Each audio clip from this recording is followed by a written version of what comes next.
กราปูจาท่องเทวดาและมนุษย์ทั้งหลายขอนอบน้อมอย่างพระสัทธรรมคำสอนขององค์สมเด็จพระสัมมาสัมพุทธเจ้าขอนอบน้อมอย่างพระอริยสงฆ์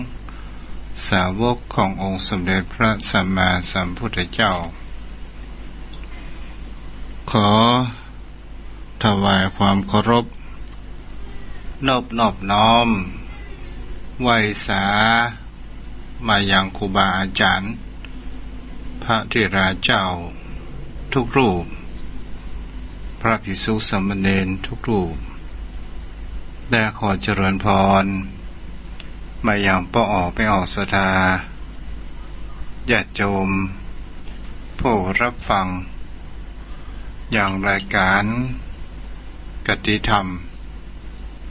ยามเย็นยามแรงทางด้านสถานีวิทยุขึ้นเพื่อการศึกษาพระพุทธศาสนาและวัฒนธรรม 104.5 เมกะเฮิรตซ์จากวัดไผ่หิน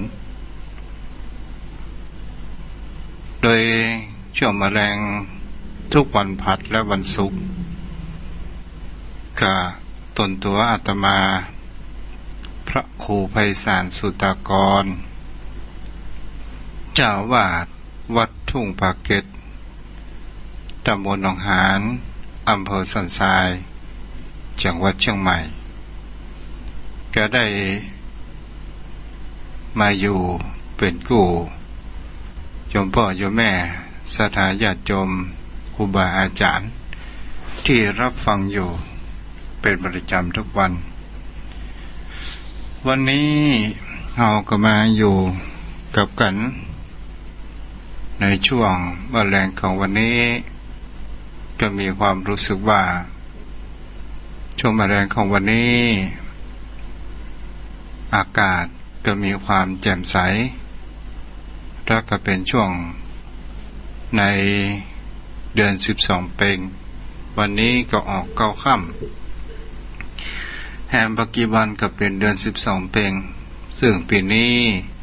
ก็ตรงกับวันที่2 กันยายนที่จะค้างแฮมปักกีวันมาตั้งหน้านี้ที่เราจะก็ได้กระทำบุญ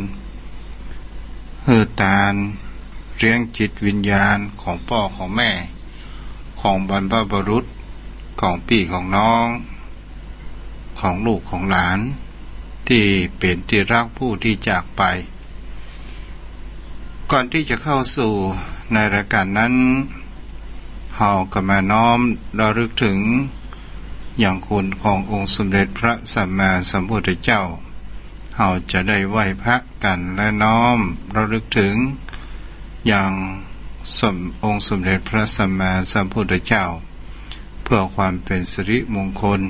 กับตนตัวของเราไหว้พระพร้อมกันอะระหังสัมมาสัมพุทโธภควาพุทธังภควันตังอภิวาเทมิกราบสวากขาโตภควตาธัมโมธัมมังนามัสสามิกราบสุปฏิปันโน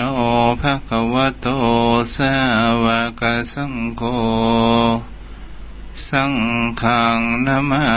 มิกราบว่านะโมพร้อมๆกันนะโมตัสสะภะคะวะโตอะระหะโตสัมมาสัมพุทธัสสะนะโมตัสสะภะคะวะโตอะระหะโตสัมมาสัมพุทธัสสะนะโมตัสสะภะคะวะโตอะระหะโตสัมมาสัมพุทธัสสะ ส่วนอิติปิโสก็คงจะเอาไว้ในช่วงตอนกลางคืนเพราะว่าเวลาในช่วงเย็นมันมีเวลาจำกัดเนาะ ชมพ่อชมแม่วันนี้เราก็มาอยู่กับกันอยู่ในช่วงแมลงบางโยมพ่อโยมแม่บางท่านบางคนก็ทำอาหารการกินบางท่านบางคนก็นั่งรอลูกรอหลานบางท่านบางคนนั้นก็ได้ตกวงพูดจาสนทนาปราศัยกันวันนี้ทุกเจ้าก็ได้นั่งคิดว่าสิ่งที่เราจะหันได้ว่าสังคมของคนเราที่มันมีความเดือดร้อนและวุ่นวายมีความโกรธความอาฆาตพยาบาทมีความอิจฉาริษยากันและเป็นสิ่งเหตุใดคนเรามันขาดทำอะไรอย่างกันแน่ทำไมบนโลกใบนี้มีแต่ความวุ่นวายยุ่งเหยิงแย่งชิงฆ่าประหัตประหารกันก็เป็นสิ่งที่คนเรานั้นก็หันหลายสิ่งหลายอย่างว่าคนเรามันขาดทำอะไรอย่างมันขาดหลายอย่างหลายประการตัวกันทำไมข่าวความวิปลาสเกิดขึ้นในสังคมพ่อข่มขืนลูกฆ่าพ่อฆ่าแม่ผัวฆ่าภรรยาด้วยความหึงหวงเมียฆ่าผัวเพื่อที่จะเอาประกันก็มีอยู่มากมายตลอดจนถึงการแสวงหาผลประโยชน์ยศถาบรรดาศักดิ์อำนาจต่างๆนานาทั้งหลายเป็นสิ่งที่คนเหล่านั้นมันก็มีความมัวเมาประมาทเพลิดเพลินในสิ่งเหล่านี้อยู่มากมายโดยการที่ผู้คนเหล่านั้นมันขาดธรรมอะไรอย่างกันแน่แต่ที่จริงแล้วคนเราทุกคนนั้นก็มีความรู้ในพื้นฐานอยู่กันแล้วว่าคนเรานั้นใบหน้าไปสู่แห่งความแก่และความเจ็บและความตายเหมือนกันทุกคนคนเรารู้ว่าเราไปถ้าเราบ่พอใจเราได้อู้จ๋าเปิ่นเขาว่าอู้คำสวกภาษาภาคว่าพรุสวาทด่าว่ากล่าวต่างๆนานาการเกิดขึ้นและเกิดขันอาฆาตพยาบาทเหยียดหยามกันแต่คนทุกคนรู้ว่าเหตุการณ์เหล่านั้นเมื่อเราเข้าไปแล้วมันก็จะต้องมีความยุ่งเหยิงมีความวุ่นวายเกิดขึ้นในชีวิตตนตัวของเราเองและก็มีการผูกอาฆาตจองเวรจองกรรมบอกหูจักโศกบอกหูจักจบจักสิ้นไปทุกภพทุกชาตินี่เป็นสิ่งที่เราจะหันกันได้ว่าคนเรามันขาดอะไรอย่างกันแน่แล้วเป็นสิ่งที่รักธรรมของพระพุทธองค์มีให้บทหนึ่งที่ตุเจ้าจะได้อู้จาในวันนี้ก็คือเป็นบทภาษาบาลีที่องค์สมเด็จพระสัมมาสัมพุทธเจ้าได้ตรัสไว้ว่าเมตตาวิหาริโยภิกขุปัสสโนพุทธศาสเนอาทิคเชปะทังสันตังสังฆโรปะสมังสุขันติเนื้อหาใจความว่าแปลว่าภิกษุใดมีเมตตาเป็นวิหารธรรมเลื่อมใสในพระพุทธศาสนาภิกษุนั้นพึงได้บรรลุสันตบทคือพระนิพพานอันเป็นที่เข้าไประงับสังขารอันนำสุขมาให้ในที่นี้เราเกิดหันว่าสิ่งที่คนเรานั้นเราจะหันได้ว่าคำว่าเมตตาวิหารธรรมเราอูกันข เข้าใจกันง่ายๆนั่นคือคำว่ารักแห่งธรรมพรหมวิหารสี่ศรัทธาญาติโยมโยมพ่อโยมแม่เฮาก็ลองตึกทองรู้สังเกตว่าความว่าพรหมวิหารธรรมความว่าเมตตาเป็นสิ่งที่ก่อให้เกิดแห่งความสงบสุขกันเกิดขึ้นเมตตาก็แปลว่าภาวะของจิตใจที่มีความห่วงใยเยื่อใยไมตรีต่อกันและกันและก็มีความรักความปรารถนาดีอันที่บริสุทธิ์ใจได้มอบให้กันและกันและรู้สึกคนรอบข้างเป็นมิตรอยู่ตลอดโดยการที่เฮามามีคำว่าอาฆาตมามีความโกรธเคืองมามีความพยาบาทเฮามีแต่ความหวังดีความสุขนั้น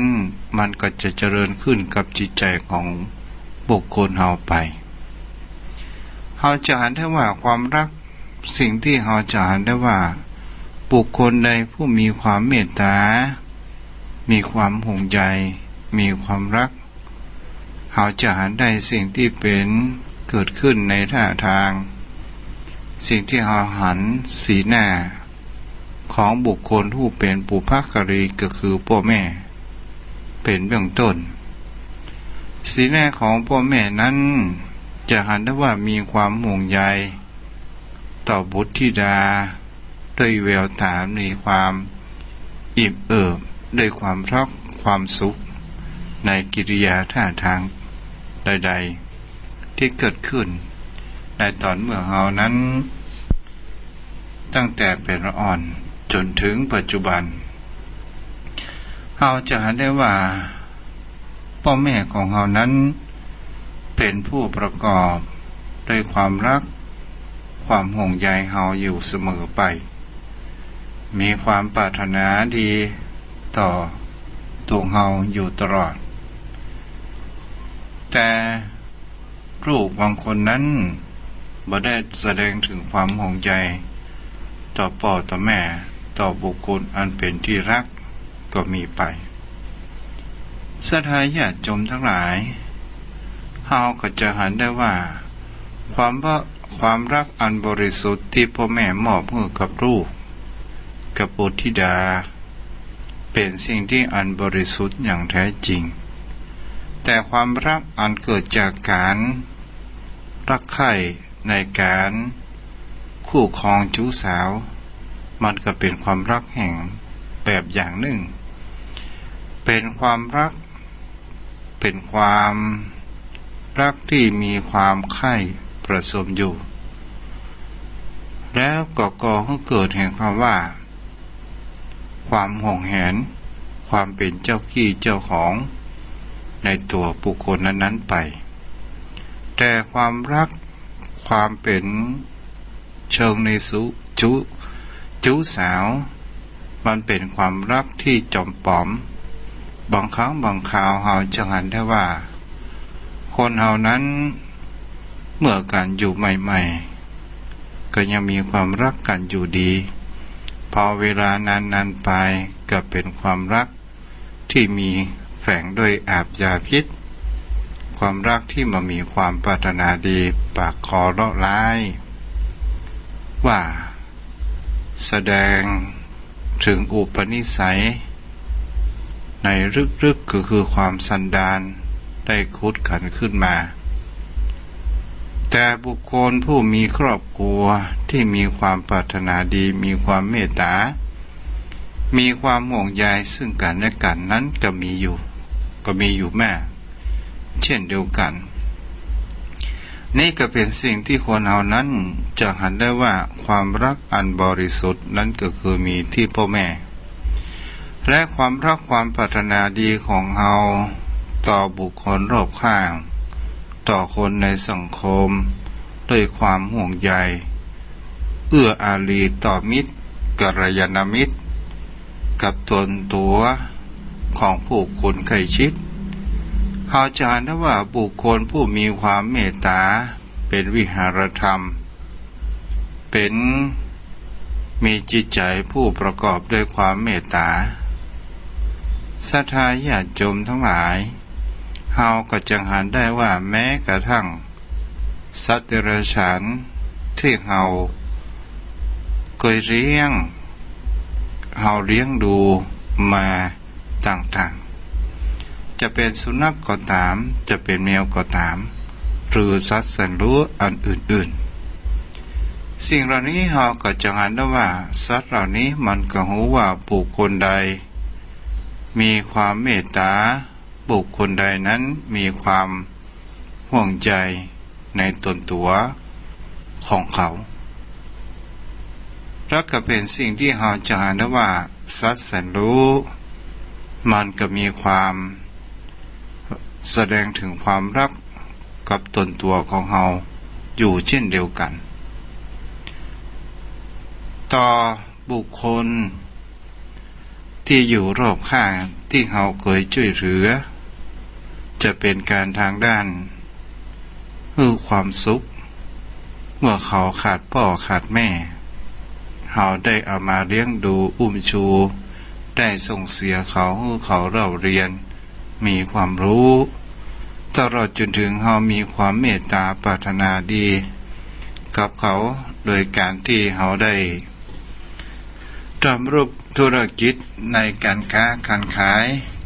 อาหารตามสั่งหรือสิ่งอื่นๆบางครั้งบางคราวเรากับป้า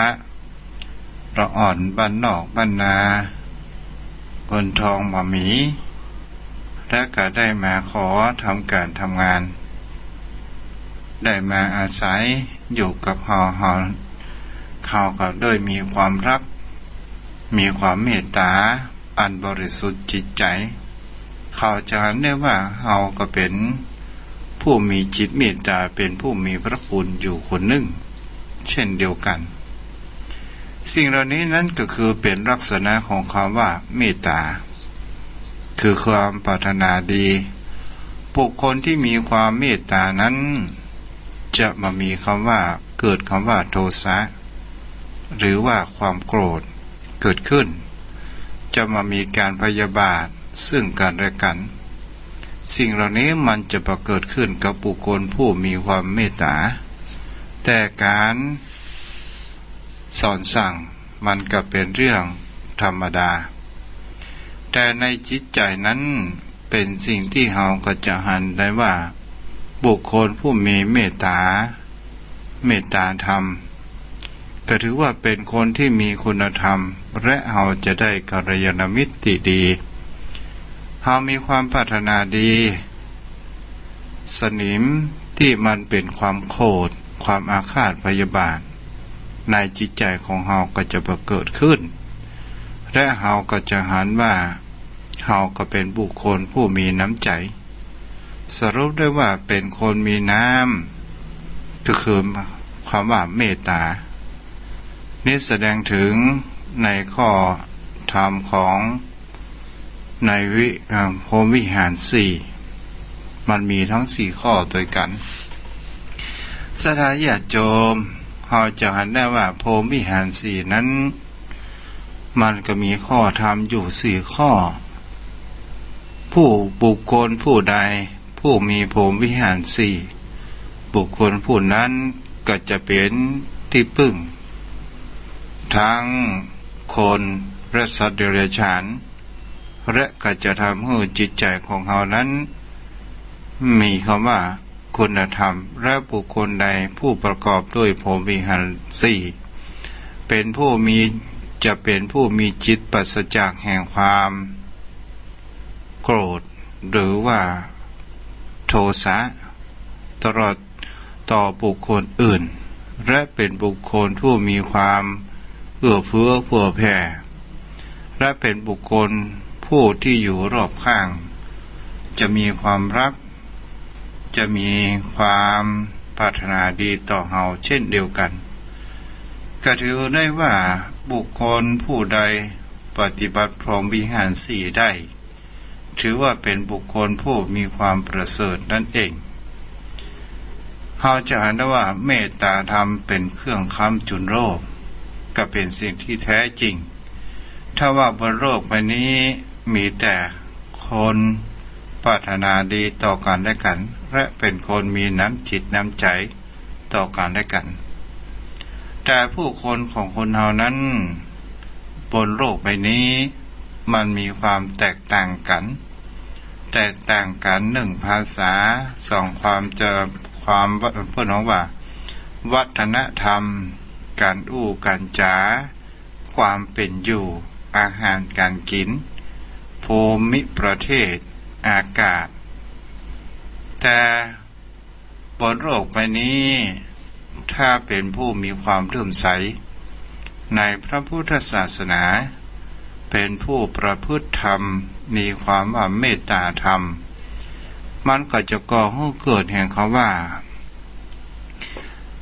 กฎเกณฑ์ของความรักมันจะมีเฟื่องฟูอยู่มากมายด้วยจิตใจอันบริสุทธิ์แต่เราจะเห็นได้ว่าสังคมปัจจุบัน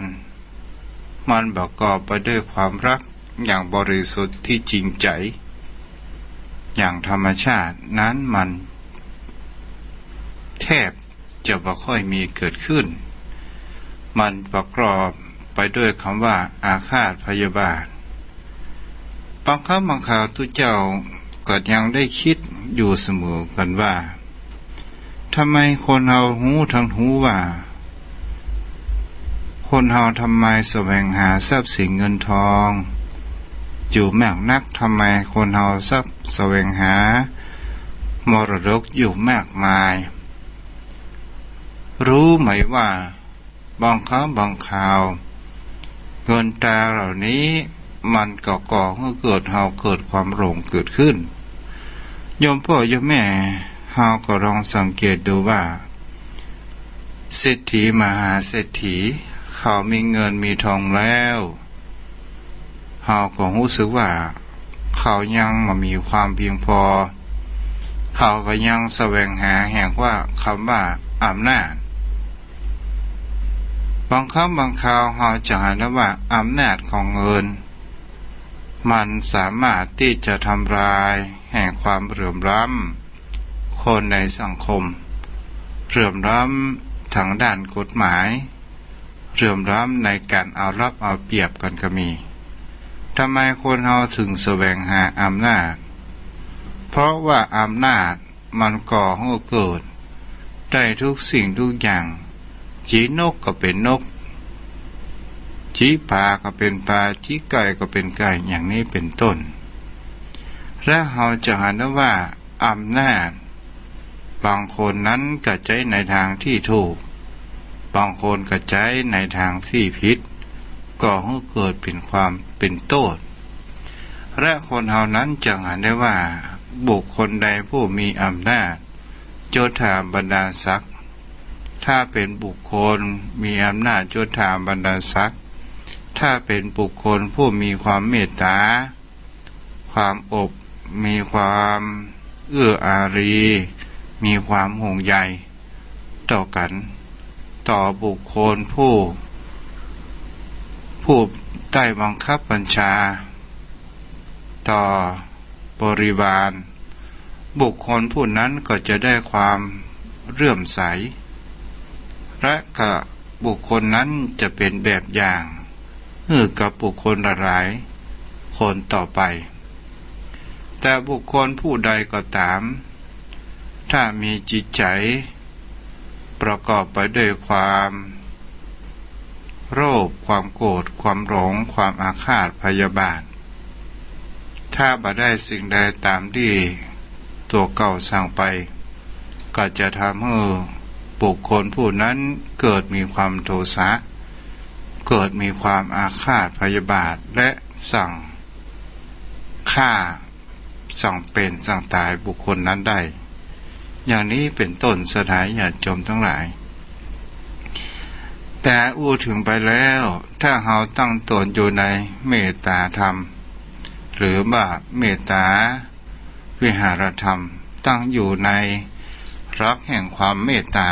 บุคคลผู้นั้นเราก็จะเห็นแล้วว่าจะเป็นมหานิยมอยู่ในตัว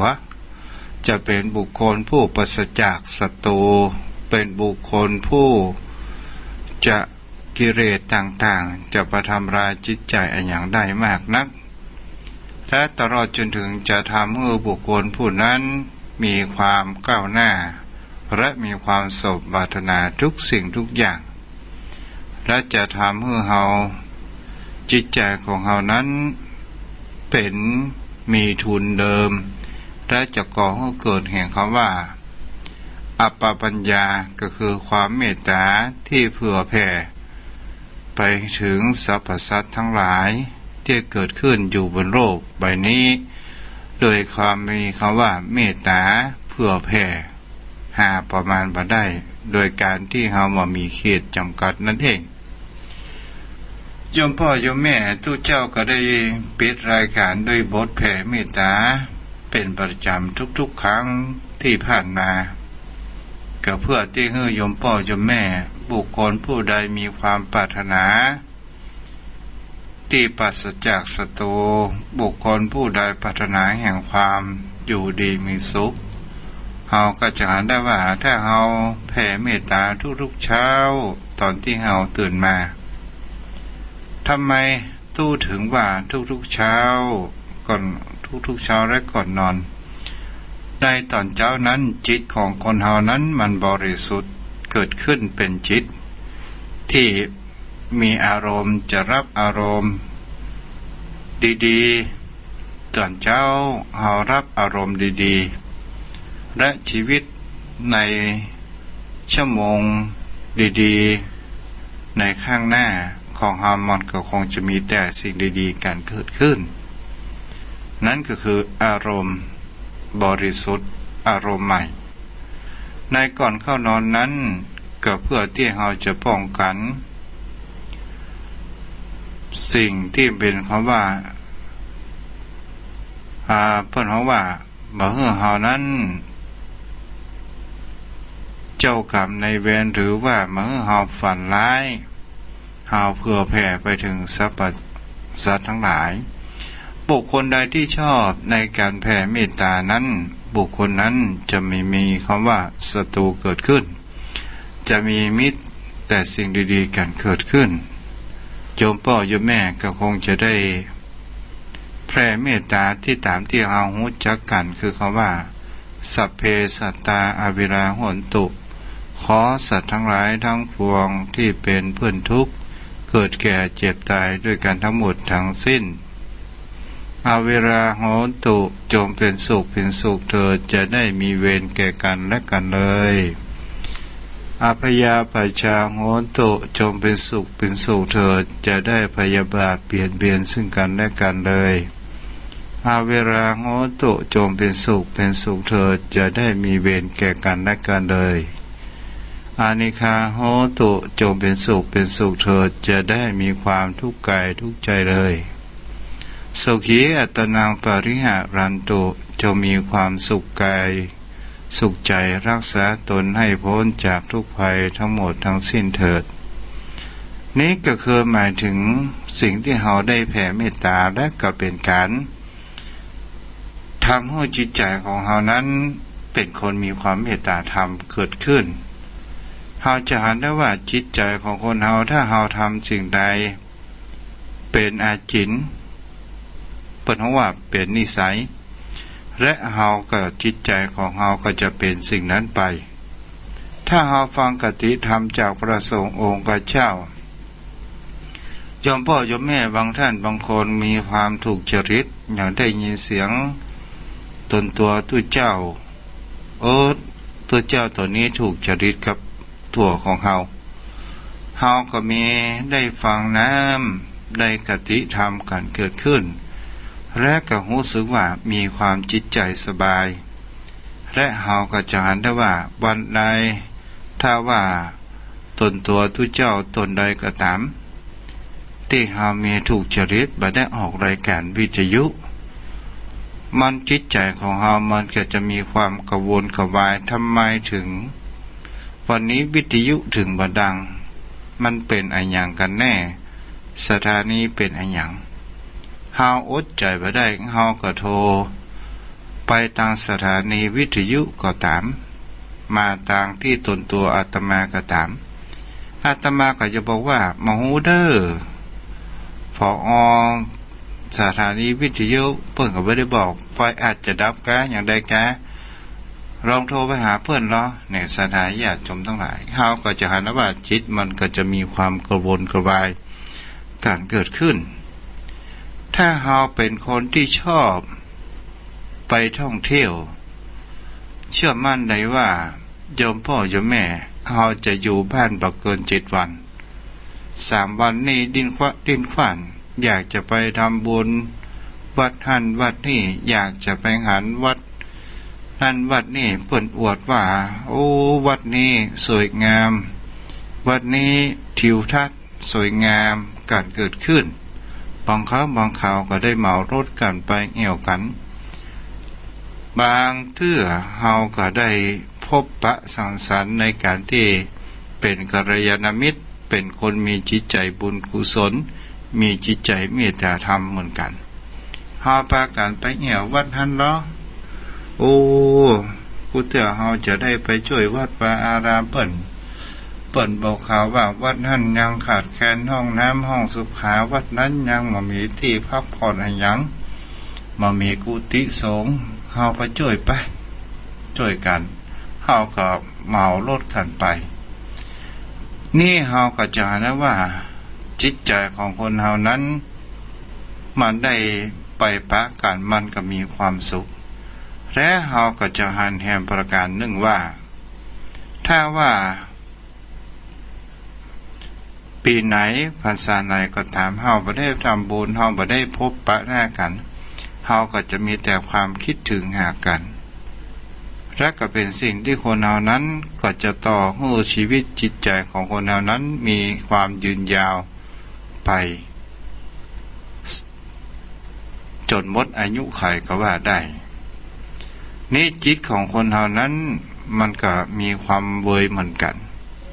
ถ้าเฮาชอบบ่ชอบธรรมะแต่เฮาชอบไปในทางกามราคะชอบไปในทางสนุกสนานไปฟังเพลงคาราโอเกะไปเอี่ยวห้างสรรพสินค้าเปิ่นจวนทำบุญบ่มีความสนใจแล้วก็ไปชอบเป็นนักเลงสุรากินสุราอยู่เสมอถึงแม้อายุมากก็ยังไปนั่งกับคนหนุ่มก็จะหันได้ว่าจะเป็นสิ่งที่เราจะหันได้ว่าบุคคลคนนั้นก็จะเป็นคนที่มีความประมาทเกิดขึ้นเราจะหันได้โยมพ่อโยมแม่คนที่ดื่มสุราที่เป็นยาเฮาก็บ่ว่ากันยังมีสติอยู่คนที่ดื่มสุราเป็นอาจินจะได้ว่าเมื่อแรงนั้นแต่ละที่แม้กระทั่งบ้านทุกเจ้าก็เช่นเดียวกันเหมือนกับนกปลงป่งสดายญาติโยมทั้งหลายเฮาก็รู้ว่านี่มันเป็นสิ่งที่จิตใจมันป่าไปสู่ในสิ่งนั้นมันก็เป็นสิ่งนั้นไปถ้าเฮามีจิตใจเมตตาธรรมวิหารธรรมมีเมตตาเป็นที่พึ่งอาศัยทุกเจ้าก็มีความเชื่อมั่นได้ว่าจิตใจของโยมพ่อโยมแม่จะมีแต่ความอ่อนโยนมีความอบเอื้ออารี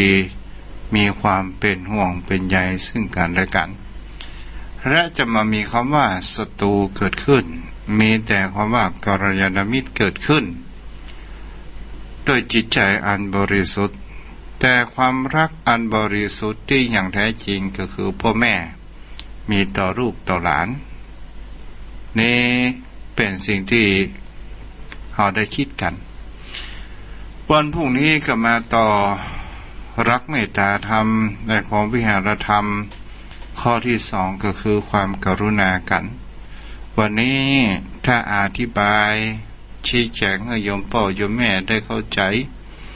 ก็คงจะใช้เวลาและเราก็จะไม่ได้อู้จากันศรัทธาญาติโยมทั้งหลายจะหันได้ว่าจิตใจของคนเรานั้นสัมพันธ์สิ่งใดมากทีแรกเป็นนิสัยนานๆเข้าจะเป็นอุปนิสัยลึกๆเป็นอนุสัยและอุปนิสัยเป็นสิ่งที่จะเกิดขึ้นในจิตใจของเรา อย่างกับตนตัวของอาตมาก็มีความภูมิใจมีความดีใจที่ทางท่านอาจารย์พระครูสมุวิศวัตรก็ได้ยกเวลาถวายเวลาตนตัวของทุเจ้าได้อู้กับจ๋าจอมพ่อจอมแม่ทุเจ้าก็มีความสุขทางด้านการเผยแผ่ธรรมเกิดขึ้นนี่เราจะหันกันได้ว่าวันใดถ้าถึงเวลาที่ออกวิทยุถ้าไม่ได้ออกมันก็เหมือนขาดอะไรอย่างบางสิ่งบางอย่างอาระมีข่าวประชาสัมพันธ์นี่กับโยมพ่อโยมแม่ที่รับฟังกันอยู่เด้อวันที่29นี้ทางวัดสันพยอมกับ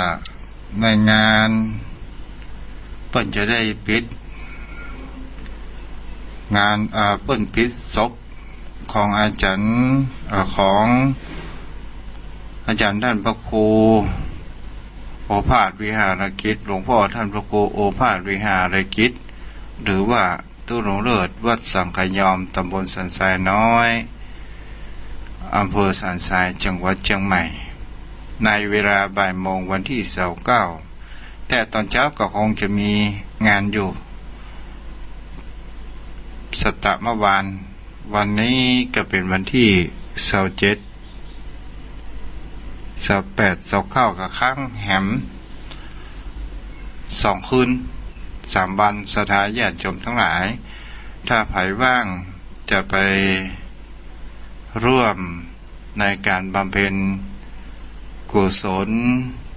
ศพของหลวงพ่อท่านพระครูในงานมรณภาพของหลวงพ่อท่านพระครูโอภาสวิหารกิจซึ่งเป็นพระผู้ใหญ่เป็นรองเจ้าคณะอำเภอสันทรายสิริของท่านได้77 ปีพรรษา55เลิกสถาญาติโยมเอาละวันนี้ก็ไว้คงเพียงแต่อีเนาะเพราะว่า